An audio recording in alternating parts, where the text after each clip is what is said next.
Hello guys, papasok kami ng duty. Asan ID mo? So, magkatrabaho kami ni Toto tonight. Training ko yan. Ma-assign ako sa monitoring. Hi! So, doon ako sa unit ni Toto tonight. Opa, excited ka? Kinikilig ka? Duty niya. Ayan guys, so mag-clock in muna ako. So dito ako nag-clock in sa Banti Clock Papa, it's na too malapit early. sa telemetry. So, Sa'yo ba yan? nakakatuwa kasi nagka-duty kami ni Toto.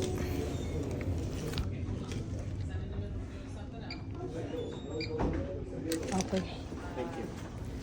So ito guys, on the way kami kung saan nag-work si Toto dito sa HCA Kingwood. So usually yung ICU nurses na float dito sa telemetry kapag kulang sila ng staff. And tonight, I'll be working with him. Nakita nyo naman, may taga-punas pa ng upuan ko. So nag-offer kasi siya na punasan niyo yung table na paglalagyan ng bag ko. And magkatabi yung aming working place. So, medyo busy dito. Maraming paperworks. It's been a while na na-float ako dito. Last time ko dito is April. So, nagpapaturo ako ng mga routine. More on documentation sila and monitoring.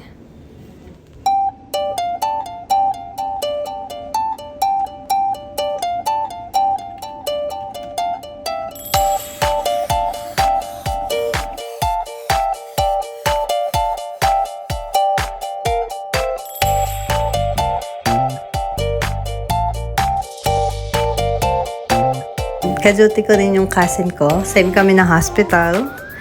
And first time namin mag-work overnight na 3 kami.